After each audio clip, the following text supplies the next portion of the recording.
Hello everyone, Bridget here, and today I want to talk to you about growing passion fruit.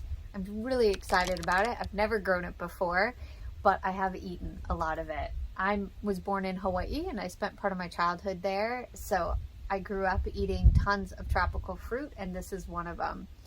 First though, if you haven't already, go ahead and hit that subscribe button and that notification bell so you don't miss any great Kellogg Garden content. And if you like this video, if you could tap that like button, we'd appreciate that too. So there are a few reasons I wanted to grow passion fruit. One is, yes, because as a child I ate it and I do love it. Passion fruit tastes so good. The second reason I wanted to grow it is because it does well potted. So right now we have a lot of raised beds and potted beds, and I wanted to grow something that's beautiful, that's fruity, and that can grow well in a pot. Some people actually prefer growing it in pots because it can be a bit invasive. Not only can it grow, the vines go 30, 40 feet, but when you're growing it in ground, you can see upshoots in different locations, even quite far away. It's got an extensive root system, though the roots are pretty small, pretty tiny. The other reason I wanted to grow it is because the entire plant is edible. So the leaves, the flowers, the fruit, I love that. The leaves, you can eat them raw. You can slice them thin and pop them into a salad, or you can cook them up like you would any other green, like spinach or kale. You can add them to dishes, right? Like quiches and stir fries and things like that. The flowers, you can steep them in a tea. You can also put leaves in your tea as well, for tea as well. But you can steep them either fresh or dried, so you could do either or. Now, of course, if you take the flowers and use them in tea, you won't have as much fruit. But again, I love that you can do quite a bit with it. The tea is supposed to have a really soothing effect, so be very careful about how many flowers you steep in your tea. And definitely watch when you are consuming a new plant, the greens, the flowers, the fruit. Talk to your doctor, make sure that you're okay with consuming this plant. So I just potted this one up, and I'm really excited because now I have it over here in this location next to my potting bench, and I'll show you what that looks like, and I'll show you a close-up of the pot. I picked a pot that is pretty large. You want a pot that's at least, they say, about 24 inches deep, 24 inches around. It does like to spread out a bit, so that's good. And then you want to make sure that you have it near a trellising system, because these vines are going to go crazy and they will grow over anything, absolutely anything. So if you have them near other plants and trees, it could overtake them, it could even smother them, so be careful with that. Now first, this one was started with bamboo, which is perfectly fine. As it starts to grow up, just train it up the bamboo. It's getting to a point though, now I need to put it over by the trellis and train it through the trellis. So I'm excited about that, and I actually have some fruit right here that's growing.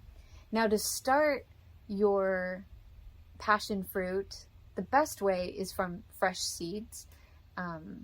It takes about 10 days to 3 weeks to germinate. You can do it from a cutting, right? So you can root a cutting and do it that way, but you can do it from seeds as well. There are two types. There's a purple, there are tons of varieties, but there's purple passion fruit and then there's yellow passion fruit. So you have both. When you pot it up, you want to go 2 to 3 times bigger than the pot you're coming out of. Here is the pot that I'm growing in, and I have it on wheels because this is a pretty big pot, and in case I need to move it around. And I have it right by the trellis. I have a trellising, and it's really just some cattle panel that I have, and it goes all the way behind my very messy potting bench right now. And I just potted it up.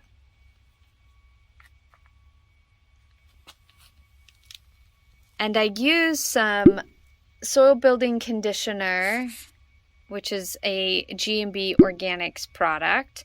I put some potting mix in there. I put some compost in it. I put some composted chicken manure in there. I also added some organic granular fertilizer, and I put in some bone meal in there. And I mix that up all really well, so as the roots spread out, then it can get even more nutrients. Now, this plant likes lots of water, so it likes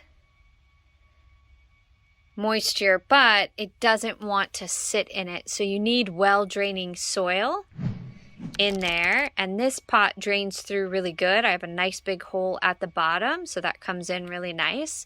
Then you want to mulch the surface to retain moisture. And look at that, I've got that nice one right there. And I got another one right there. I'm so excited. Now, knowing when the fruit is ready, actually one of the best things to do is just let it fall off. Here's a nice little flower. Hopefully it'll bloom soon.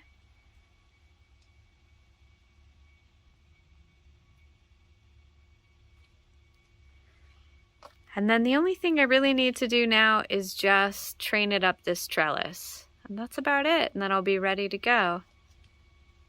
So, from what I've found so far to be successful with passion fruit, just give them enough room to spread their root system, give them nice nutrient-rich soil with lots of organic matter in it, give them a good water supply. You just don't want them sitting in water.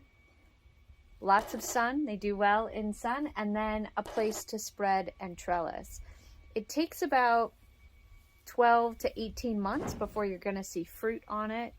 These vines can live, when you're looking around, some people say 5 years, 7 years, some people say 10 years, but after about 3 or 4 years, you might see less and less fruit, which again, if you're consuming the leaves and the flowers, then you're still going to be enjoying the plant. So I'm looking forward to seeing how it grows. Now for us, because our days get shorter and just a little bit cooler, I'm not going to see as much growth in the fall and winter, but come spring, it'll go gangbusters. So I'm excited about that. You can trim it back, prune it back a bit, just keeping your main line going and trimming some of these shoots, and then it will come back and flourish. So that's nice that you can do that as well. I'm really excited about growing this. I'm excited that I have a couple of fruit on here that I get to enjoy. And then I can't wait to see what it does next season. So if you have any questions, let me know. Like I said, this is my first time growing it, but I can tell you my experiences, help you look up some of the other experiences out there. And if you have any advice for me, please leave it down in the description below. All right. Thanks again for joining me, and I look forward to talking to you guys again soon. Happy gardening.